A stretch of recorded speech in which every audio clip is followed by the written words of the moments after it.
Bem, pessoal, boa noite a todos. Meu nome é Rodrigo Silva Locke, sou residente do último ano em Ortopedia e Traumatologia no HU.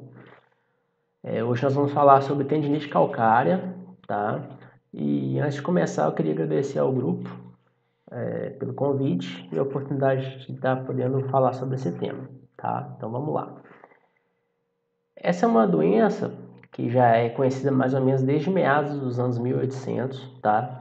Porém, foi somente em 1952 que Planck utilizou esse termo, tendinite calcária, tá?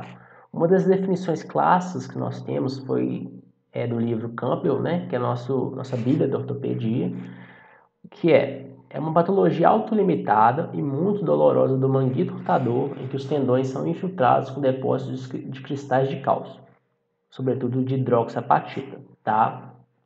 E um outro conceito, né, bastante importante foi falado pelo professor Gleidson Godin, em 1997, que é uma doença que apresenta triplo polimorfismo, ou seja, ela apresenta diversas manifestações clínicas, radiográficas e evolutivas, tá? Em relação à epidemiologia, é uma doença que comete entre 2 a 22% da população, acomete sobretudo mulheres brancas entre a terceira e a quinta década de vida, podendo ser uma doença de acometimento bilateral em até 10% dos casos. Sabe-se que ela é bastante associada às grandes síndromes endocrinológicas, sobretudo ao hipotireoidismo e o climatério, sobretudo nas pacientes que fazem a terapia de reposição hormonal. Recentemente saíram alguns estudos demonstrando que essas pacientes apresentam índices elevados da doença, tá? E eu já falei, né, que é uma doença do manguito rotador, mas ela comete principalmente qual tendão? O tendão do supraespinhal. Mas tem uma área específica de acometimento, que é a zona crítica de Codman. Essa zona, ao longo dos anos, foi uma zona de bastante polêmica. Alguns autores diziam que era uma zona avascular e outros autores diziam que era uma zona hipovascular. Hoje em dia, sabe-se que ela é uma zona hipovascular, tá? Ela recebe vascularização, mas pouca. Na região existem microanastomoses. Esse estudo, que saiu em 2016, numa revista derivada da revista Nature, foi feito um estudo patológico com cadáveres, tá? Onde eles puderam observar, sim, a presença de microarteríolas nessa região, mas arteríolas em pequena quantidade com a parede bastante espessada, tá? Fato que justifica, sim, essa hipovascularização da zona de Codman. E em relação ao quadro clínico da doença, é uma doença que pode ser sintomática ou assintomática, tá? A gente sabe que muitas vezes a tendinite calcária pode ser um incidente, né, que a gente fala, um achado radiográfico acidental. Ou seja, o paciente foi fazer uma radiografia por N motivos e achou uma calcificação. E ele nem manifesta dor por isso, tá? E os pacientes que manifestam dor, eles têm um quadro álgico importante associado à limitação do movimento, tá? Em geral, esse quadro tem tempo limitado, porém variável. Alguns pacientes demoram meses, outros demoram anos, mas em geral é um quadro limitado, tá? Então, sim, pensando na sintomatologia, é importante a gente ter alguns diagnósticos diferenciais em mente, né? Como lesões do manguito rotador propriamente dita, síndrome do impacto, dentre outros, tá?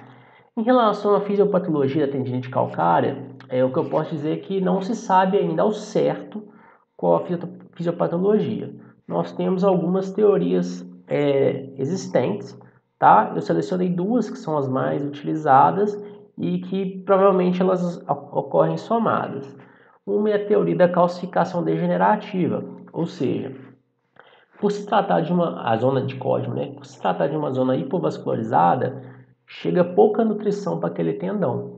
Então, é uma zona de isquemia, em que pacientes que recebem traumas de microtraumas de repetição, isso ao longo dos anos vai causando uma metaplasia, ou seja, uma mudança no perfil daquele tendão.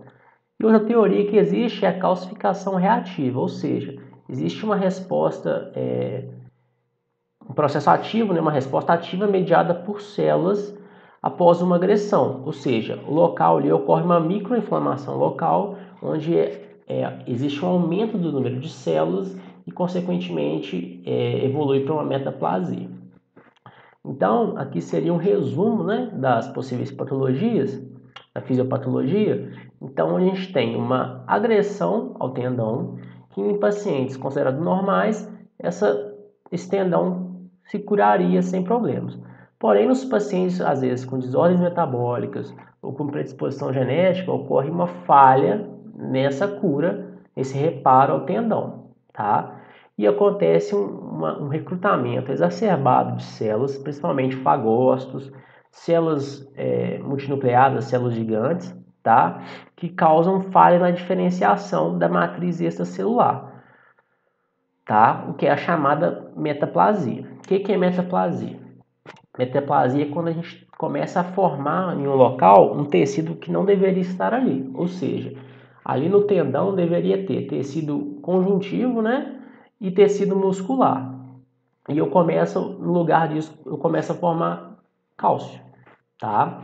Essa é a gênese da doença, é uma metaplasia.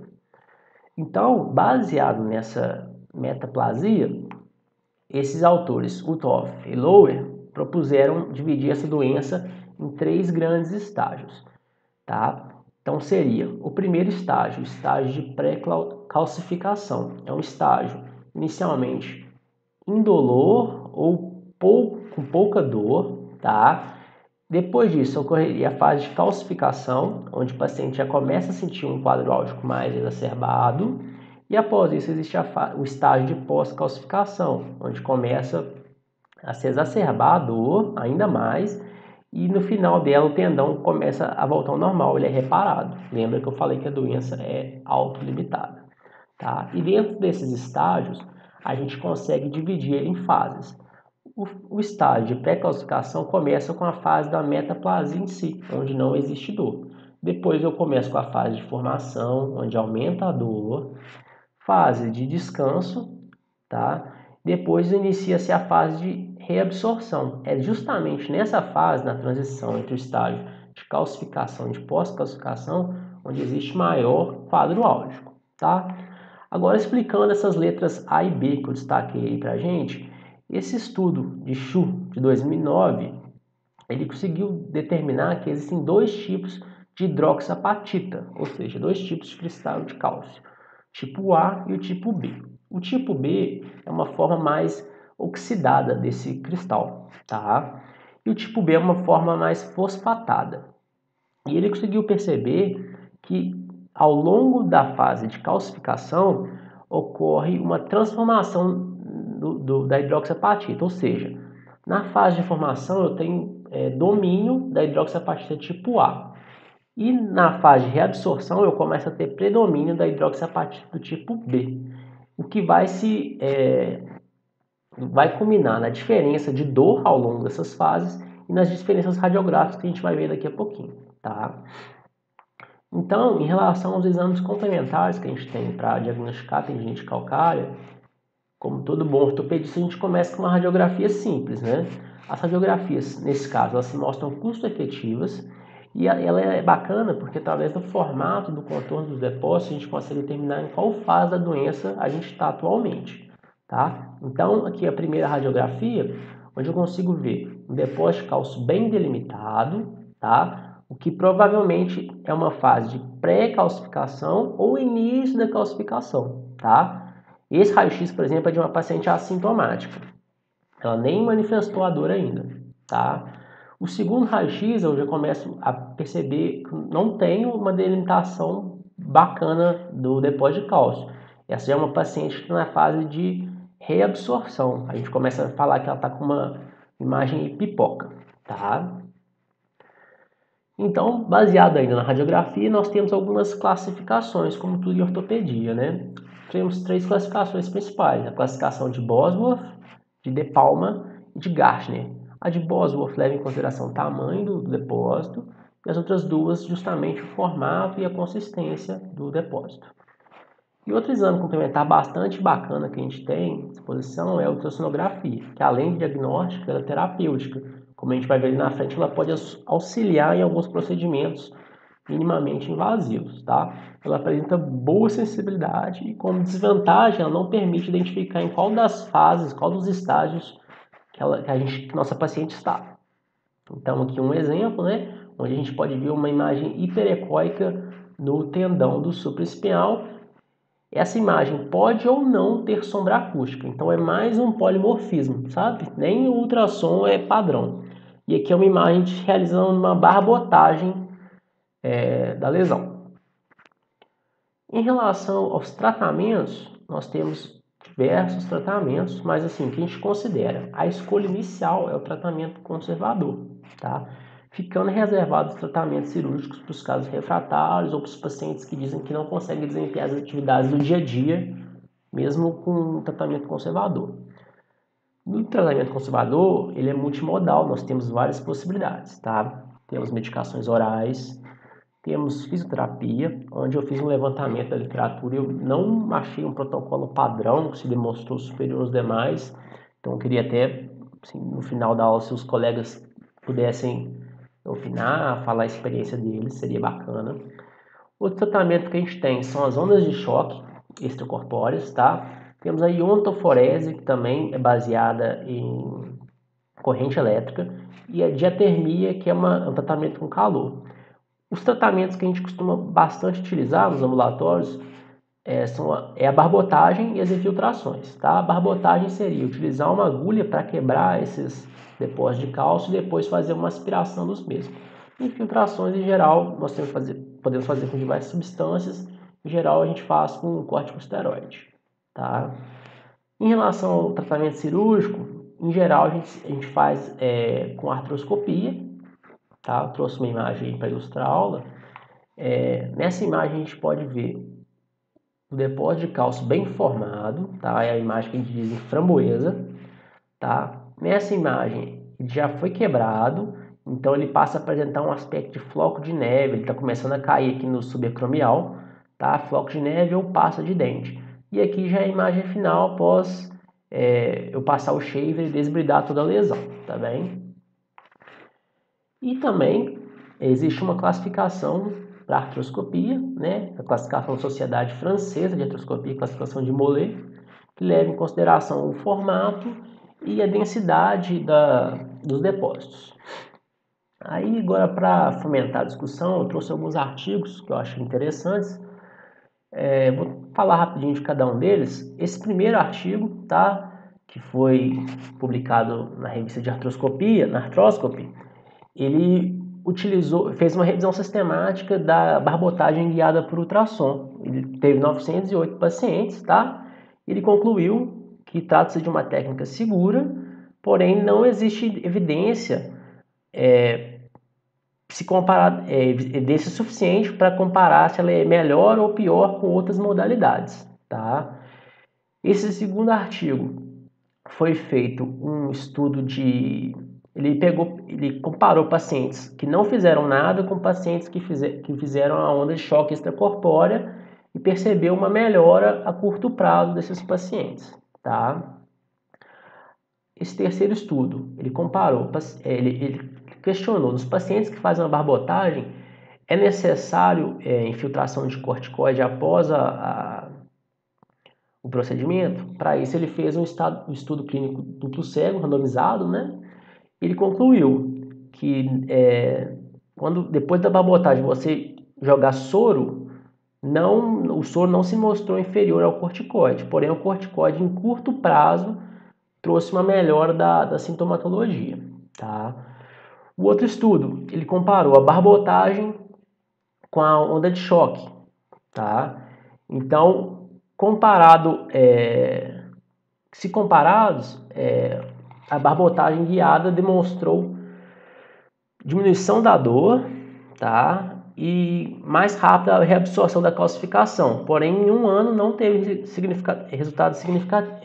diferenças significativas. Então, a gente vai vendo que todos os estudos são mais ou menos semelhantes. Eles demonstram que um ou outro, às vezes, tem uma melhora ali pontual, né, durante algumas semanas, mas a longo prazo não tem grande diferença, tá? O mesmo se repete nesse outro estudo aqui, onde ele comparou a barbotagem com a infiltração de corticoide. Ele percebeu que em 1 ano não houve grande melhoria. Agora eu trouxe esse outro estudo para até discutir também. Ele comparou a onda de choque com a artroscopia, tá? Ele chegou à conclusão que a longo prazo não existe melhora e, portanto, ele passa a indicar a onda de choque por não ser um procedimento invasivo. E esse último artigo aqui, para a gente finalizar a aula, ele comparou as 3 possibilidades de cirurgia que a gente tem. A gente tem 3 possibilidades. A gente pode fazer a remoção simples dos depósitos, a cromioplastia ou associar essas 3 técnicas. Nesse estudo, né, ele fez uma revisão sistemática e chegou à conclusão que não existe diferença entre as técnicas, que a longo prazo basicamente dá no mesmo.